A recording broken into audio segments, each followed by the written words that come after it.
Hi everybody, Melanie here, and I am checking in with you with week 16 post-op. I had duodenal switch, the traditional duodenal switch surgery on March 30th, 2016 in Knoxville, Tennessee with Dr. Rob Williams at Turkey Creek Tenova Medical Center. My highest weight was 335 pounds.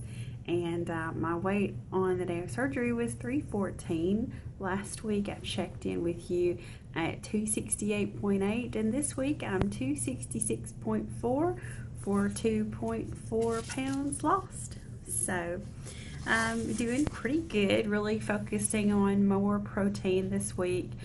I stopped by a GNC in town the other day and I picked up some Ostrom beef and ostrich jerky strips, and those are really good. They're kind of pricey, but they're good. And I looked at the different types of protein supplements that they had. They had some protein chips, but they were a little high in carbs, and I didn't try any of them personally, but I talked to the guy in there and he didn't really care for them, so I didn't venture to try those. So that was pretty much it as far as my week, except for if you saw the picture that I'm putting at the beginning of this, I'm losing my hair. I have thick hair to begin with, and it was always normal to have some hair fall out and whatnot, but now it's coming out quite noticeably. I don't notice it thinning or anything, but I take a shower and it's coming out with the handfuls. That picture that I had posted, I'd brushed out my hair and I had washed it and picked it up, and I just called my husband and I'm like, come here, bring my phone and take a picture of my hair's falling out. So I've seen lots of people and it's happened to them, and I kind of knew inside that was something that would probably happen, but when you experience it, it's just kind of like, oh no. So yeah, losing my hair. I'm getting flabby skin. The breasts are deflating. They just feel they're flat. I went from a D cup to a deflate, it feels like. I don't know what I'm going to do about that, but yeah, it's they're deflated, and my butt sagging too. I can feel it drooping, and it feels weird. It's weird. You almost feel, I don't know if any of you have ever been pregnant and had a baby. Afterwards, your tummy just feels like a deflated balloon, and that's kind of what it feels on other parts of my body. So it feels like you're deflating. It feels weird. I've seen a lot of people recently posting these videos about fat girl confessions, fat girl diary confessions. They're interesting to watch. I don't know that I'll be doing that, because to do that would be to bring up and relive a great deal of hurt and pain and painful experiences in my life.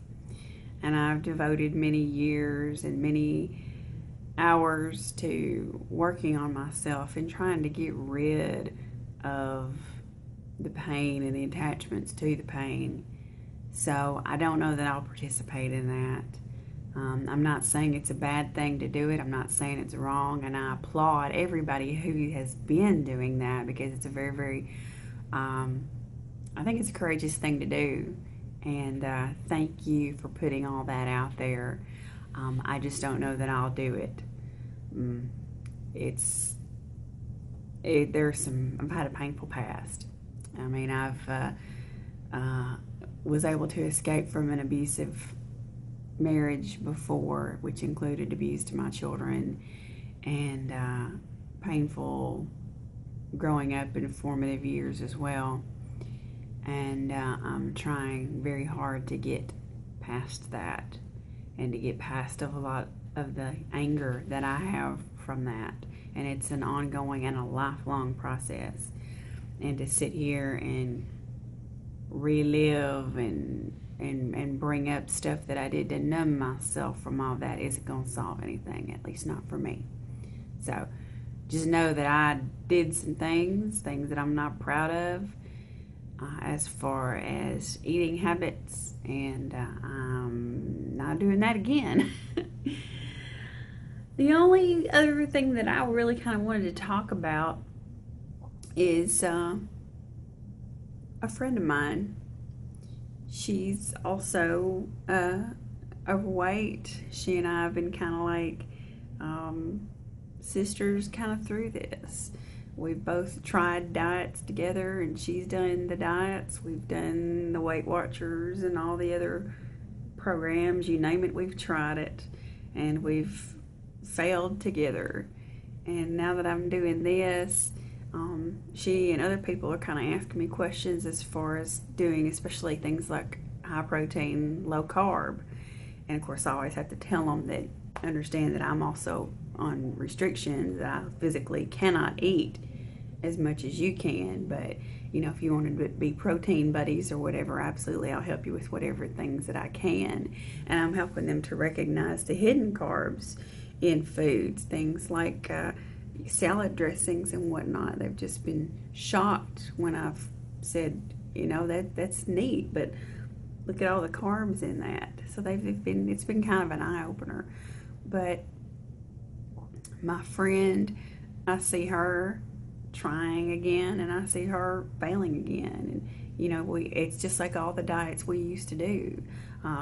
You have one bad day when you fall off the wagon, so to speak, and then it's so hard to get back on because you fall off once. You may have something you're not supposed to have just once that day, and then you're like, well, you know, screw it, I've already messed up for the day. I may as well just go ahead and mess up all day long. You know, I'll go ahead and have the pizza, and I'll climb back on the horse tomorrow. And then tomorrow never comes.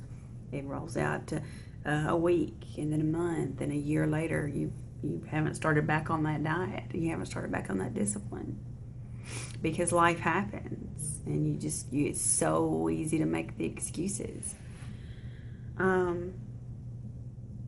I see my friend struggling, and it hurts. I hurt for her because, you know, I've been there, and not so long ago I've been there, and I see that she would be an excellent candidate for surgery. And I know that if she's on the insurance here with my company here, which I know she can afford, they would cover it. My new company, since the buyout, they will cover bariatric surgery. She would be an excellent candidate. But, and I've not told her to outright to look into it, but, you know, I've kind of, you know, everything that I'm doing, she knows it, and she seems to be really supportive. And I know surgery is such a scary thing for so many people. But the surgeons here in my area, people come from all over the country to have surgery with my doctors. They are excellent surgeons. And they're right here in her backyard. And I know the insurance would cover it. But it's not something she would consider, unfortunately.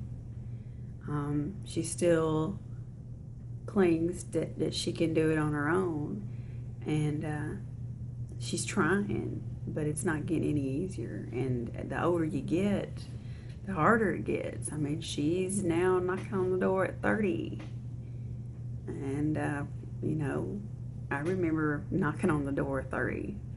And the next thing I knew, I turned around and I was 35. And next thing I knew, I turned around and I was 40. And where did the time go? And I wasn't any thinner and I wasn't any healthier, and I definitely wasn't any happier. I was more miserable and in a lot more pain and a lot more unhealthy, unwell, and unfit. And if it hadn't been for this surgery, even though I'm still just a few months out, I'd be that much closer to the grave. I've had a heart attack and a stroke, knee problems, back surgery, lost a gallbladder. What would be the next thing? And I hurt for my friend because I know she's frustrated and I know she's unhappy.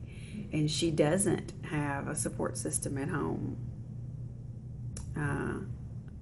The man that she's married to makes unkind remarks about her weight and doesn't see the struggle she's going through, refuses to see it, refuses to see how hard she tries, and refuses to give her any credit when she does try. She's just, to him, the fat girl to criticize. And it makes me mad. And I try to be supportive for her, everything that I can do. I can't make her have this. If I could, I would. Because I love my friend, and I want her to be around, and I want to experience things with her, and I want to be there for her. I wonder if any of you have ever experienced this or are going through this now, when there's someone that you care about, especially now that you've had weight loss surgery or that you're considering weight loss surgery, and there's someone else that you know that could benefit from it and has access to it but won't do it. It hurts, and I don't know what else to do. I hope it doesn't cause a rift between us as I lose more and she doesn't. I don't want her to change. I don't want her feelings to change towards me. So anyway, that's what's going on, guys. I just want to say thank you again to everybody for all the comments and the likes and the fun that we have together, and just everybody out there is just so wonderful. Special hello to Lisa, Mini Me in Tennessee. She had Roux-en-Y surgery yesterday, and she's doing fabulous. Lisa, I'm just so excited to see your smiling face and to see your progress and how well you do. And love you to pieces, and love all of y'all. Have a fantastic week. Everybody be safe. Stay cool if you can. And sparkle on.